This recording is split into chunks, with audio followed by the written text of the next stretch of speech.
જય સ્વામિનારાયણ. ધોરણ 11 રસાયણ વિજ્ઞાન પ્રકરણ 7 સંતુલન. પ્રબળ એસિડ એટલે કે સંપૂર્ણ આયનીકરણ પામતા એસિડના જલીય દ્રાવણની પીએચ અને પીઓએચ શોધવાના દાખલા જોઈશું. આ વિડીયો છેલ્લે સુધી જોજો, કારણ કે પીએચ શોધવાના જુદી જુદી રીતના દાખલા શીખવવામાં આવે, એટલે જુદી જુદી રીતે કેવી રીતે પૂછાય. અને આ જ બધા દાખલા છે એ આગળ આપણે જોયું તેમ એમસીક્યુ તરીકે પણ પૂછી શકે. તો સૌથી પહેલાં એક સિમ્પલ દાખલો જોઈએ. 10⁻2 મોલર HNO3 હોય તો એના જલી દ્રાવણની પીએચ કેટલી? બરોબર, તો HNO3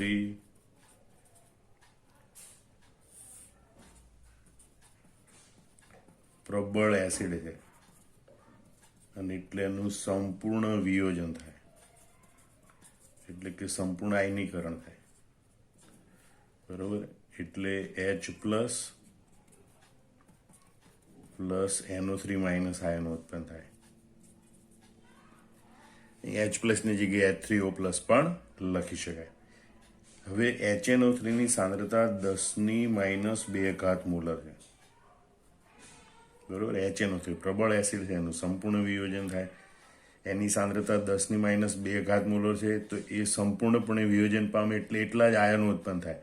મતલબ કે 10⁻2 મોલર H પ્લસ અને 10⁻2 મોલર NO3 માઇનસ આયન ઉત્પન્ન થાય. આપણે અહીં H પ્લસની જરૂર છે, કારણ કે પીએચ શોધવાની છે. તો અહીંયા હવે આપણે પીએચનું સૂત્ર લખીએ. PH is equal two -log base 10, અથવા તો સમજી લેવાનું કે એનો આધાર 10 જ હોય. દર વખતે ન લખીએ તો પણ ચાલે. અને H પ્લસની સાંદ્રતાનું મૂલ્ય ઇઝ ઇક્વલ ટુ -log 10⁻2. બરોબર, is equal to -2 log 10. log 10નું મૂલ્ય 1 હોય અને -+2, એટલે આમ પીએચ બરાબર આપણને પ્રાપ્ત થાય 2 -+2 અને log 10નું મૂલ્ય 1 એટલે 2 × 2. બરોબર, તો હવે એના માટે આપણે POH નું મૂલ્ય શોધવું હોય. બરોબર, તો POH પ્લસ PH બરાબર 14 હોય, જે આપણે આગળ KW ના આધારે તારવેલું છે. Power of KW is equal two power of H plus power of OH. તો અહીંયા POH is equal two 14 - PH is equal two 14 - 2 is equal two 12. આમ આ દ્રાવણ માટે POH નું મૂલ્ય 12 થશે. બરોબર, હવે આપણે બીજો દાખલો જોઈએ કે ભાઈ 0.03 નોર્મલ HCl નું દ્રાવણ. 0.03 નોર્મલ HCl નું દ્રાવણ. તો એની સાંદ્રતા આપણે મોલારિટીમાં જોઈએ. તો કે ભાઈ HCl ની મોલારિટી M બરાબર નોર્માલિટી ભાગ્યા એસિડની બેઝિકતા. અહીં HCl માટે બેઝિકતા N બરાબર 1. બરાબર, HCl માટે, કારણ કે એક H પ્લસ આયન આપશે. કોઈ પણ એસિડ એના જલી દ્રાવણમાં જેટલા H પ્લસ આયન આપે એની બેઝિકતા કહેવાય. તો ઇઝ ઇક્વલ ટુ નોર્માલિટી છે એની 0.03 ભાગ્યા 1 બરાબર 0.03 મોલર. આ ગણતરી દર્શાવી, ખાસ કરીને દાખલા પરીક્ષામાં ગણવાના હોય, સ્કૂલની પરીક્ષામાં ત્યારે. બાકી એમસીક્યુ સોલ્વ કરતા ત્યારે સીધું જ આપણે જોઈ લેવાનું હોય કે આ મોનોબેઝિક એસિડ છે એટલે એની નોર્માલિટી એટલી જ એની મોલારિટી હોય. હવે આપણે જોઈએ કે HCl એ પ્રબળ એસિડ છે.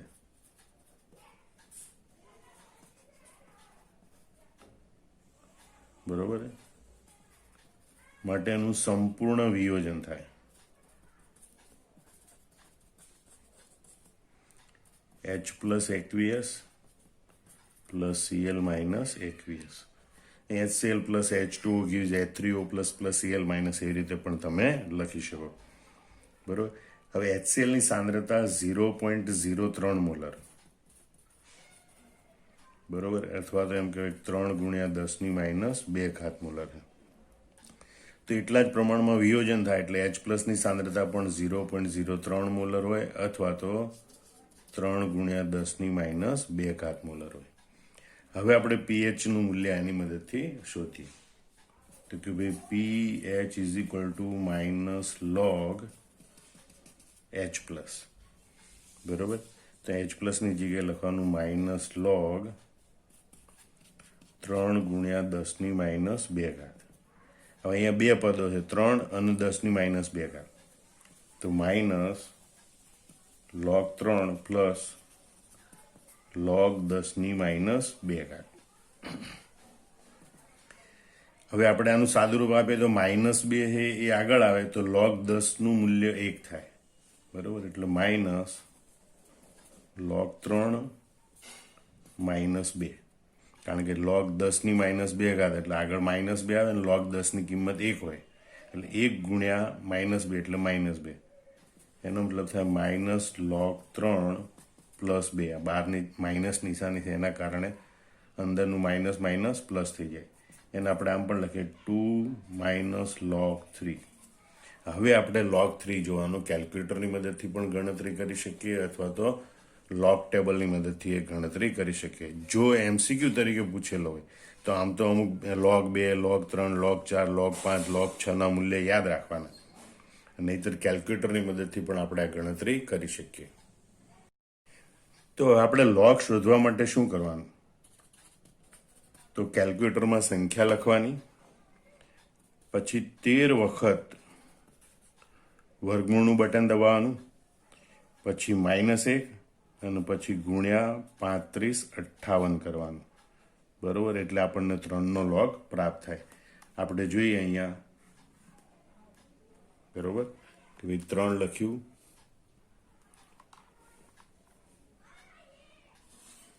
હવે આપણે 13 વખત વર્ગમૂળની સ્વિચ દબાવવાની. 1, 2, 3, 4, 5, 6, 7, 8, 9, 10, 11, 12, 13. પછી -1 અને પછી ગુણ્યા 3558 3558 ઇઝ ઇક્વલ ટુ, તો પોઈન્ટ પહેલા 4 આંકડા લેવાના, 0.4771. બરોબર. અથવા તો 0.477. તો ઇઝ ઇક્વલ ટુ 2 માઇનસ 0.477 અને ઇઝ ઇક્વલ ટુ જવાબ આવે 1.523. આ બંનેની બાદબાકી કરીએ તો આમ pH નું મૂલ્ય આવે 1.523. બરોબર. તો POH નું મૂલ્ય કેટલું આવે? POH is equal two 14 minus 1.523 is equal two બરાબર 12.477. બરોબર. તો આટલી POH આપણને પ્રાપ્ત થાય. તો આ રીતે આપણે pH ની ગણતરી કરી શકીએ છીએ. આ જ ગણતરી આપણે થોડી ઝડપથી કરવી હોય તો આપણે લખીએ pH બરાબર માઇનસ લોગ 3 ગુણ્યા 10 ની માઇનસ 2 ઘાત છે. તો આ જે ઋણ ઘાતાંક છે એને pH ગણિત લેવાનો. -2 એટલે +2 એટલે ઇઝ ઇક્વલ ટુ ડાયરેક્ટ લખવાનું 2 માઇનસ log 3. બરોબર. log 3 3 નો log છે એ 0.477 એ બાદ કરવાનું ઇઝ ઇક્વલ ટુ 1.523. તો અહીંયા જે 10 ની ઘાતાંક હોય એને પૂર્ણાંક સંખ્યા તરીકે લેવાની. બરોબર. 10 ની જે ઋણ ઘાતાંક હોય એની વિરોધી સંખ્યા અહીંયા પૂર્ણાંક સંખ્યા તરીકે લખવાની, માઇનસ log 3 અલગ લખવાની. ટૂંકમાં ઝડપથી તમે આવી રીતે પણ ગણતરી કરી શકો છો. હવે આપણે ત્રીજો દાખલો જોઈએ. બરોબર. કે ભાઈ 0.002 નોર્મલ H2SO4. તો ભાઈ H2SO4 ની નોર્માલિટી આપેલી છે. તો પહેલા તો H2SO4 ની મોલારિટી શોધવાની. બરોબર. તો molarity is equal two normality ભાગ્યા n. અહીંયા એસિડ છે એટલે n બરાબર એસિડની બેઝિકતા. H2SO4 2 H પ્લસ આપે માટે એની બેઝિકતા બરાબર 2 છે. બરોબર. અને નોર્માલિટી છે 0.002 ભાગ્યા 2 બરાબર 0.001 મોલર. આ H2SO4 ની મોલર સાંદ્રતા. હવે આપણે જોઈએ કે H2SO4 એ પ્રબળ એસિડ છે એટલે એનું સંપૂર્ણ વિયોજન થાય. H2SO4 પ્રબળ એસિડ છે એટલે એનું સંપૂર્ણ વિયોજન થાય. જલી દ્રાવણ એટલે 21 લખીએ, 2 મોલ H પ્લસ આયન ઉત્પન્ન થાય. Plus SO4 minus. હવે આપણે જોઈએ કે H2SO4 ની સાંદ્રતા 0.001 મોલર છે, 0.001 મોલર. તો H પ્લસ ની સાંદ્રતા 2 ગુણ્યા 0.001 મોલર, બરોબર, ઇઝ ઇક્વલ ટુ 0.002 મોલર, એટલે કે 2 ગુણ્યા 10⁻³ મોલર થાય. હવે આપણે આ દ્રાવણ માટે pH નું મૂલ્ય શોધીએ. તો pH બરાબર -log H પ્લસ, બરોબર, એમ બેઝમાં આધાર તરીકે 10 જ લઈ લઈશું, ઇઝ ઇક્વલ ટુ -log 0.002 પણ લખી શકાય, 2 ગુણ્યા 10⁻³ લખી શકાય, બરોબર. અહીંયા આપણે હમણાં ગણતરી કરી તે પ્રમાણે log 10⁻³ અને માઇનસ માઇનસ આગળ આવે એટલે આટલા પદ માટે જવાબ આવશે 3 -log 2, બરોબર. હવે 2 નો log આપણે ગણતરી કરી હતી હમણાં એ પ્રમાણે પણ દર્શાવી શકીએ. pH બરાબર, ફરીથી જોઈ લો, કેમેરામાં દેખાયું નહોતું. pH is equal two -log H plus -log 2 ગુણ્યા 10⁻³. અહીંયા જે 10⁻³ છે એ વાળું પદ -log 10⁻³ એ પદ 3 થશે અને બાકીનું પદ વધશે -log 2. એટલે ડાયરેક્ટ આપણે લખી શકીએ આ 10⁻³ હોય, બરોબર, એના ઉપરથી અહીંયા લખી શકીએ 3 -log 2. હમણાં આપણે ગણતરી કરી હતી એ પ્રમાણે પણ આપણે શોધી શકીએ કે ભાઈ 2 નો log કેટલો થાય, અને જ્યારે યાદ પણ રાખવાનું 2 નો log 0.3010 અથવા તો આશરે 0.3 is equal two 3 - 0.3 is equal two 2.7. આમાં H2SO4 ના દ્રાવણની pH મળશે આપણને 2.7, બરોબર. હવે જો pH 2.7 હોય તો pOH નું મૂલ્ય આપણને કેટલું પ્રાપ્ત થાય? pOH બરાબર 14 - pH is equal two 14 - 2.7 is equal two 11.3. તો આ જલી દ્રાવણની જો pH શોધવાની કીધી હોય તો એ પણ આપણને પ્રાપ્ત થાય. પણ એસિડ દ્રાવણ હોય તો પહેલા pH શોધવાની હોય, પછી pOH શોધવાની હોય, બરોબર. એટલે પહેલા pH શોધવાની 2.7 આવે, pOH નું મૂલ્ય 11.3 આવશે. માનો કે દાખલામાં આપણે pH નું સૂત્ર આ રીતે લખીએ, -log H પ્લસ અને મૂલ્ય ડાયરેક્ટ 0.02 લખીએ, ઇઝ ઇક્વલ ટુ -log 0.002. તો આ 0.002 છે એનો ડાયરેક્ટ પણ આપણે log શોધી શકીએ. જેમ કે આપણે લખીએ પહેલા 0.002, બરોબર, આ 0.002 લખીએ. હવે આપણે 13 વખત વર્ગમૂળ લઈશું.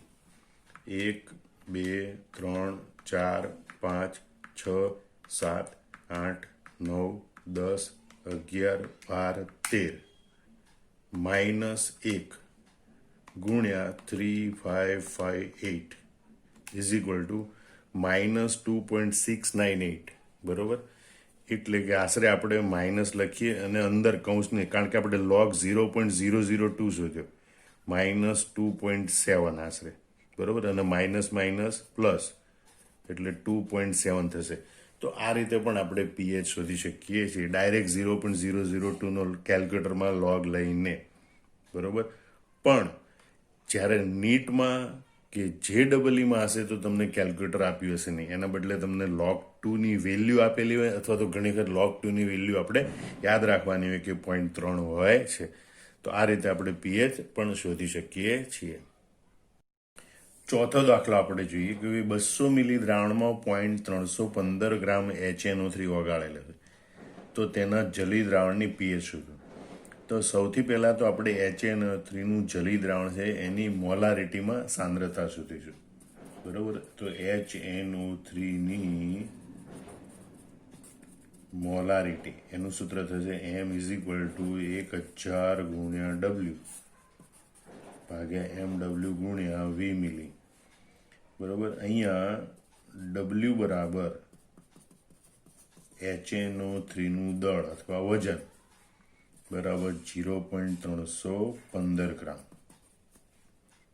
MW બરોબર બરાબર HNO3 નું મોલર દળ, બરોબર એ રકમમાં આપેલું છે અથવા આપણને યાદ હોય અથવા તો ગણતરી કરવાની 63 ગ્રામ મોલ ઇનવર્સ, અને વી મિલીમાં એટલે કે દ્રાવણનું કદ મિલીમાં, જે 200 મિલી આપણને આપેલું છે, 200 મિલી HNO3 ના દ્રાવણનું કદ. હવે આ બધી કિંમતો આપણે આ સૂત્રમાં મૂકીએ તો m ઇઝ ઇક્વલ ટુ 1000 ગુણ્યા 0.315 ભાગ્યા 63 ગુણ્યા 200. કેલ્ક્યુલેટરની મદદથી આનો જવાબ લાવીએ તો જવાબ આવે છે 0.025 મોલર. હવે આટલી HNO3 ની સાંદ્રતા આપણને પ્રાપ્ત થાય. હવે તમે જુઓ કે HNO3 એ પ્રબળ એસિડ છે એટલે એનું જલીય દ્રાવણમાં સંપૂર્ણ આયનીકરણ થાય. HNO3 aqueous જલીય દ્રાવણ, બરોબર પ્રબળ એસિડ છે, એનું સંપૂર્ણ વિયોજન એટલે કે સંપૂર્ણ આયનીકરણ થાય. H plus aqueous plus NO3 minus aqueous. હવે HNO3 ની સાંદ્રતા 0.025 મોલર છે, તો ઉત્પન્ન થતા બંને આયનોની સાંદ્રતા પણ એટલી જ હોય, કારણ કે આમાંથી એટલા જ આયનો ઉત્પન્ન થાય, 0.025 મોલર. હવે આપણે આની મદદથી એની pH શોધીએ તો pH is equal two minus log 0.025 એને 2.5 ગુણ્યા 10 ની માઇનસ 2 ઘાત પણ લખાય, બરોબર, એટલે માઇનસ લોગ 2.5 ગુણ્યા 10 ની માઇનસ 2 ઘાત. આપણે 10 ની માઇનસ 2 ઘાત માટે લઈએ તો માઇનસ માઇનસ પ્લસ 2 અને લોગ 10 નું મૂલ્ય 1 થાય, એટલે આટલા પદ માટે આપણે કેટલા લખીશું 2, અને આ પહેલું પદ છે એના માટે લખીશું લોગ 2.5, બરોબર. હવે આ 2.5 નો લોગ હમણાં આપણે લખ્યું તે પ્રમાણે 2.5 લખવાના કેલ્ક્યુલેટરમાં, પછી 13 વખત વર્ગમૂળનું બટન દબાવવાનું, -1 ગુણ્યા 35 58, આ રીતે કરીને આપણે લોગ 2.5 મેળવી શકીએ, જે આપણને પ્રાપ્ત થાય છે 0.3979 ઇઝ ઇક્વલ ટુ 2 - 0.3979. 3979 એટલે આશરે સમજો કે 0.4, 2 - 0.4 ઇઝ ઇક્વલ ટુ 1.6. તો આ દ્રાવણની pH બરાબર 1.6 હશે. અને માનો કે આપણને એ POH શોધવાનું કીધું આ દ્રાવણની, તો POH is equal two 14 minus pH is equal two 14 - 1.6, બરોબર, કારણ કે 14 માંથી pH ને બાદ કરવાથી આપણને POH નું મૂલ્ય મળે, બરાબર 12.4. આને આપણે આ રીતે પણ ગણીએ pH ગણવા માટે, pH બરાબર માઇનસ લોગ H પ્લસ અને H પ્લસ નું મૂલ્ય આપણે લખીએ માઇનસ લોગ 0.025. તો કેલ્ક્યુલેટરમાં 0.025 લખીને આ રીતે આપણે ગણતરી કરીએ તો માઇનસ 1.6 આવે ઇઝ ઇક્વલ ટુ 1.6. તો એ રીતે પણ આપણે pH ની ગણતરી કરી શકીએ છીએ. તો કેલ્ક્યુલેટરની મદદથી ગણતરી કરવી હોય તો આ બેમાંથી કોઈ પણ એક રીતે તમે ઝડપથી ગણતરી કરી શકો છો. આ રીત તમે બરોબર ધ્યાનથી જોજો, કારણ કે હવે આપણે pH ઉપરથી H પ્લસ આયનની સાંદ્રતા અને એની ઉપરથી HCl ના જલીય દ્રાવણની સાંદ્રતા શોધતા શીખવાનું. તો આપણે પાંચમો દાખલો આપણે એ રીતે જોયું કે HCl ના જલીય દ્રાવણની pH 3.729 છે, બરોબર, તો તેની મોલર સાંદ્રતા શોધો. તો આપણે લખીએ કે pH ઇઝ ઇક્વલ ટુ 3.729. હવે pH નું સૂત્ર છે minus log H plus is equal two 3.729. Minus પેલી બાદ લઈ જઈએ તો લોગ H પ્લસ બરાબર માઇનસ 3.729, બરોબર. માટે આપણે એમ લખીએ છીએ કે ભાઈ H plus is equal two antilog, કારણ કે લોગને સામેની બાજુ લઈએ તો એન્ટીલોગ લેવો પડે, તો H પ્લસની સાંદ્રતા is equal two antilog of minus 3.729. પરંતુ આ જે ઋણ સંખ્યા છે એનો એન્ટીલોગ ક્યારેય જોઈ શકાય નહીં. એમાં ખાસ કરીને દશાંશ ચિહ્ન પછીની સંખ્યા ઋણ હોય તો એન્ટીલોગ જોઈ શકાય નહીં. તો આ દશાંશ ચિહ્ન પછીની સંખ્યા એને આપણે ધન બનાવવી પડે. તો એના માટે શું કરવાનું એ બરોબર રીત ધ્યાનથી તમે જોજો. ફરીથી જુઓ, આવું કેમ કે ભાઈ આનો એન્ટીલોગ ના જોઈ શકાય? તો આ પૂર્ણાંક અને દશાંશ અપૂર્ણાંકને જુદા પાડીએ તો આને આપણે એમ લખી શકાય કે ભાઈ એન્ટીલોગ ઓફ -3 આ પૂર્ણાંક સંખ્યા -0.729 આ દશાંશ અપૂર્ણાંક સંખ્યા. આ બંને સંખ્યાને આપણે અલગ પાડી, બરોબર. તો અહીંયા જે દશાંશ અપૂર્ણાંક સંખ્યા છે એ ધન હોવી જોઈએ તો જ એનો એન્ટીલોગ જોઈ શકાય, નહીતર એનો એન્ટીલોગ જોઈ શકાય નહીં, બરોબર. તો એના માટે આપણે શું કરીશું કે ભાઈ એક બાદ કરવાનું આમાંથી અને આમાં એક ઉમેરવાનું, જેથી આપણે આ ધન સંખ્યા દશાંશ અપૂર્ણાંક સંખ્યા ધન પ્રાપ્ત કરી શકીએ. તો ઇઝ ઇક્વલ ટુ -3 -1 +1 એક બાદ કરીને એક ઉમેરી દીધો એટલે આમ કોઈ ફેરફાર કર્યો કહેવાય નહીં, બરોબર. -0.729, બરોબર. હવે આ બે સંખ્યાનો આપણે સરવાળો કરીએ ને આ બે સંખ્યાનો સરવાળો કરીએ તો આપણે એમ કહેવાય કે ભાઈ એન્ટીલોગ ઓફ -4 પ્લસ, હવે એક -0.729 એ ધન સંખ્યા આવશે, બરોબર. અને બાદબાકી કરીએ તો જવાબ આવે છે 0.271 -4 પ્લસ 0.271. એને આવી રીતે લખાય, અથવા તો ઘણી વખત આવી રીતે લખવાનો રિવાજ છે કે ભાઈ એન્ટીલોગ આ પૂર્ણાંક સંખ્યા એ ઋણ છે, તે ઋણ અને દશાંશ અપૂર્ણાંક સંખ્યા એ ધન છે. તો આ ઋણ બતાવવા માટે માઇનસ આગળ લખવાના ઉપર દર્શાવવામાં આવે, જેને 12 કહેવાય. 4.271, બરોબર. તો જે આ રીતે સંખ્યા દર્શાવે છે એને આપણે આ રીતે નિરૂપિત કરીએ. એ બંનેમાં ભેદ એટલો છે કે અહીંયા દશાંશ ચિહ્ન પહેલાનો પૂર્ણાંક અને દશાંશ અપૂર્ણાંક બંને ઋણ સંખ્યા છે, બરોબર. એને આ રીતે નિરૂપિત. તો આ સંખ્યાનો એન્ટીલોગ જોઈ શકાય નહીં. એને આપણે આ સંખ્યામાં રૂપાંતરિત કરી, જેમાં દશાંશ ચિહ્ન પહેલાની સંખ્યા એ ઋણ છે એટલે કે -4 છે, અને દશાંશ ચિહ્ન પછીની સંખ્યા છે દશાંશ અપૂર્ણાંક એ ધન છે 0.271. ફરીથી હજી સમજી લો, -3.729 લખેલું છે, એમાં પૂર્ણાંક અને દશાંશ અપૂર્ણાંક એ બંને ઋણ છે. 3 પણ ઋણ છે, 0.729 પણ ઋણ છે. પણ સંખ્યાનું નિરૂપણ આપણે આવી રીતે કર્યું 12 4.271. એનો મતલબ એમ થાય, બરોબર, કે દશાંશ ચિહ્ન પહેલાની જે સંખ્યા છે પૂર્ણાંક સંખ્યા એ -4 છે, અને દશાંશ ચિહ્ન પછીની સંખ્યા છે એ ધન છે, એ ધન 0.271 છે. હવે આ જે 0.271 છે એનો એન્ટીલોગ જોઈ શકાય. તો અહીંયા એન્ટીલોગ જોવાનું હોય તો આ જે 12 4 છે એનો એન્ટીલોગ થાય 10⁻⁴, બરોબર. એટલું યાદ રાખજો, જેટલી પણ ઋણ સંખ્યા હોય એ એના દશાંશ ચિહ્ન પહેલાની સંખ્યા એ 10ની ઘાતાંક થાય, એ એનો એન્ટીલોગ થાય.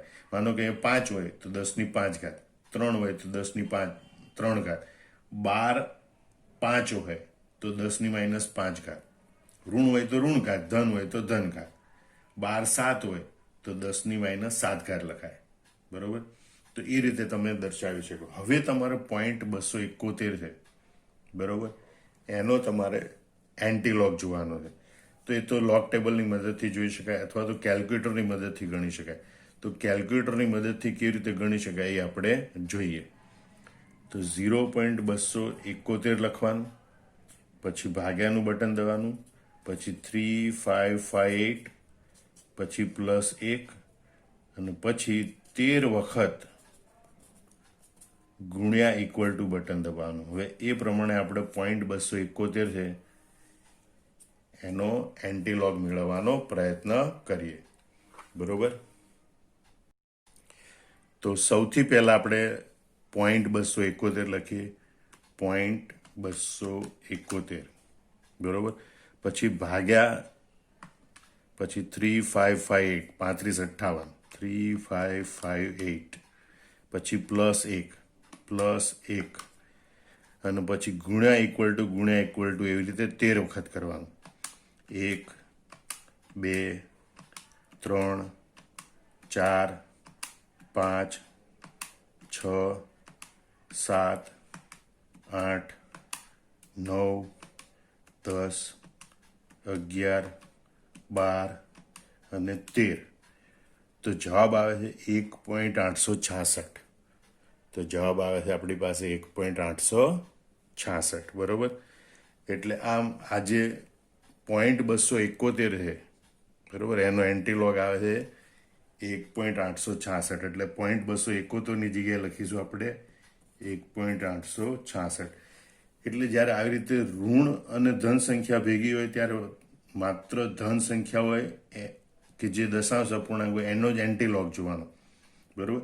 12 4 છે, એનો એન્ટીલોગ ગુણ્યા 10⁻⁴ થશે. માનો કે અહીંયા હોય 5.271, તો અહીં 5 હોય તો 10⁵ આવે. માનો કે અહીંયા 12 7 હોય તો 10⁻⁷ મતલબ કે 12 એટલે ઋણ સંખ્યા. જો ઋણ સંખ્યા હોય તો ઋણ ઘાતાંક આવે, જો ધન સંખ્યા હોય તો ધન ઘાતાંક આવે. એ એનો એન્ટીલોગ. પછી જે દશાંશ ચિહ્ન પછીની સંખ્યા હોય, દશાંશ અપૂર્ણાંક, બરોબર, એનો એન્ટીલોગ આપણે આવી રીતે શોધવાનો અને એના આગળ ગુણક તરીકે મૂકવાનું. આમ H+Iની સાંદ્રતા આપણને પ્રાપ્ત થાય છે 1.866 ગુણ્યા 10⁻⁴. હવે એક બીજી વાત કરીએ કે ભાઈ અહીંયા આપણે એમ લખેલું છે કે ભાઈ H+ બરાબર એન્ટીલોગ ઓફ -3.729. તો અહીંયા જે ઋણ સંખ્યા છે એ -7 કે -8 હોય ત્યાં સુધી આપણે અહીંયા આપણે જોઈએ એ રીતે ડાયરેક્ટ પણ એન્ટીલોગ આપણે શોધી શકીએ છીએ. બરાબર. પણ વધારે હોય તો આપણે કેલ્ક્યુલેટરમાં એટલા શૂન્ય આવી શકે નહીં. એટલે 8 કરતાં વધારે હોય, -8 કરતાં વધારે, તો ડાયરેક્ટ એન્ટીલોગ શોધી શકાય નહીં. તો આ રીત ગણવાની. હવે ડાયરેક્ટ એન્ટીલોગ શોધવા માટે આપણે શું કરીશું? તો એના માટે જોઈ લો તમે કે પહેલાં માઇનસ બટન દબાવવાનું, -3.729, પછી ફરીથી માઇનસ દબાવવાનું. બરાબર. પછી પાછું ભાગ્યા 3558 પ્લસ 1 અને પછી 13 વખત ગુણ્યા ઇક્વલ ટુ બટન દબાવવાનું. બરાબર. તો આ રીતે આપણે એન્ટીલોગ ડાયરેક્ટ મેળવી શકીએ છીએ. તો જોઈએ આપણે કેલ્ક્યુલેટરમાં. તો આપણે જોઈએ કે -3.729 -3.729 માઇનસ, બરોબર. પછી ભાગ્યા 3558 ભાગ્યા 3558, પછી +1 અને પછી ગુણ્યા ઇક્વલ ટુ 13 વખત. 1 2 3 4 5 6 7 8 9 10 11 12 13. તો આપણી પાસે જવાબ આવે 0.000189, બરાબર, ઇઝ ઇક્વલ ટુ 0.000159 0.000189, બરાબર. એટલે કે 1.859 ગુણ્યા 10⁻⁴, એટલે આશરે 1.86 ગુણ્યા 10⁻⁴ મોલર. તો આ રીતે પણ તમે એન્ટીલોગ શોધી શકો છો. બરાબર. અહીંયા આપણે 1.866 ગુણ્યા 10⁻⁴ મોલર આવ્યું હતું. અહીંયા 1.86 ગુણ્યા 10⁻⁴ મોલર આવ્યું. 0.000189 આ જવાબ આવે છે કેલ્ક્યુલેટરની મદદથી. બરાબર. તો આ રીતે પણ તમે ગણતરી કરી શકો છો. હવે આપણે HCl ની સાંદ્રતા શોધવાની. આ તો આપણે H+ ની સાંદ્રતા શોધી. બરાબર. તો HCl છે પ્રબળ એસિડ છે, એટલે H+ + Cl- આપે aqueous. તો અહીંયા H+ ની સાંદ્રતા બરાબર HCl ની સાંદ્રતા, બરોબર. કારણ કે જેટલા H+ આયન ઉત્પન્ન થાય એટલા જ HCl ઉત્પન્ન થાય. એટલે H+ ની સાંદ્રતા બરાબર HCl ની સાંદ્રતા, અને ઇઝ ઇક્વલ ટુ 1.866 ગુણ્યા 10⁻⁴ મોલર. આ રીતે આપણને 1.866 ગુણ્યા 10⁻⁴ મોલર એવી HCl ની સાંદ્રતા પ્રાપ્ત થશે.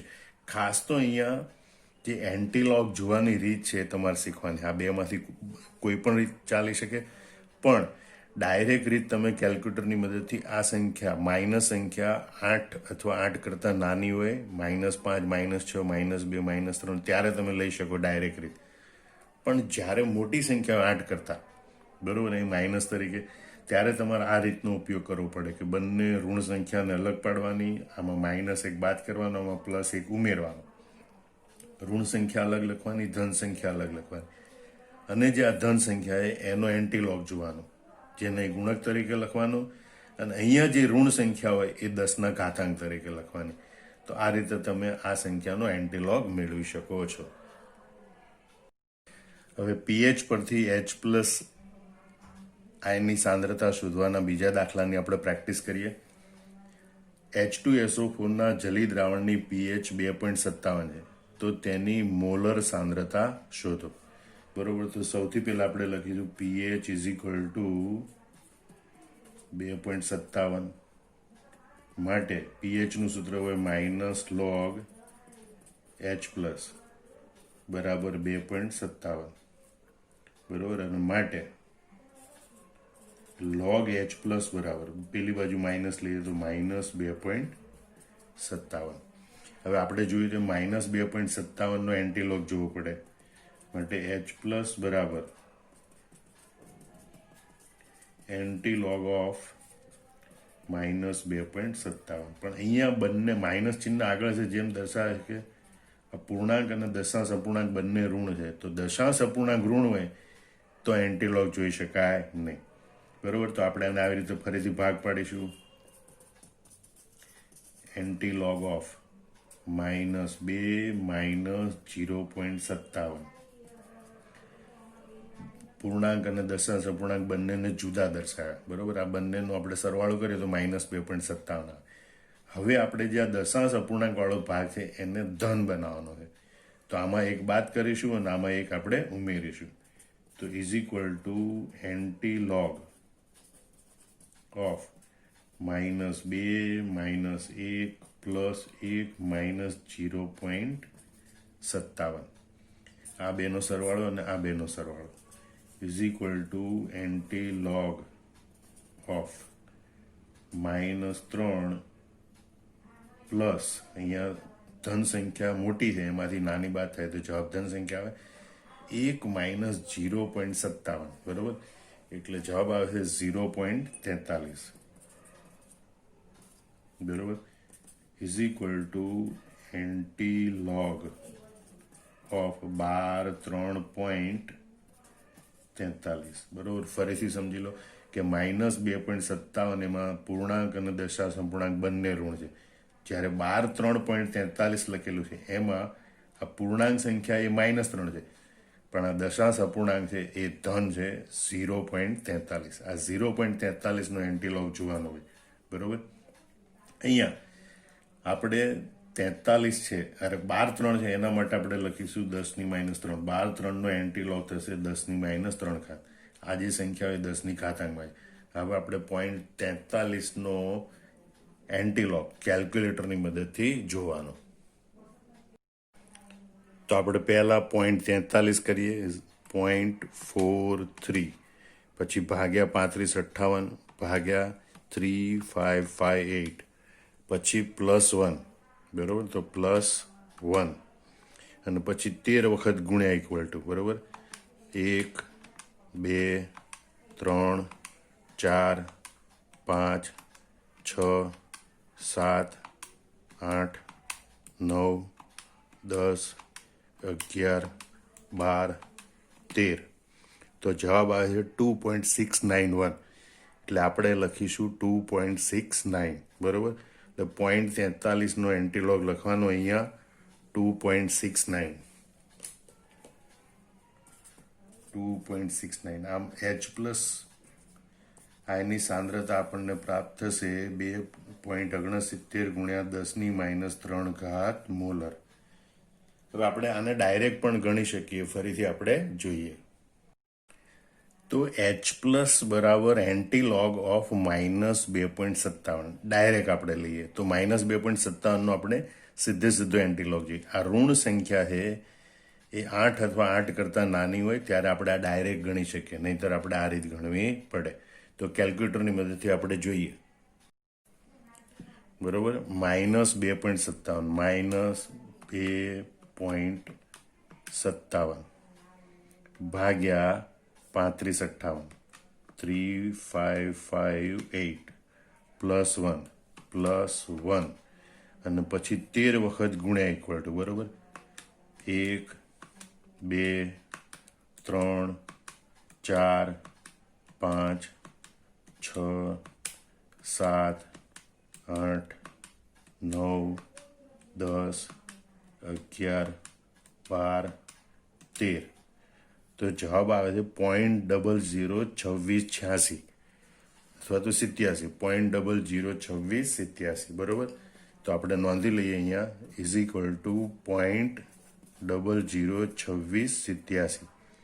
બરોબર, એટલે કે 2.687 ગુણ્યા 10⁻³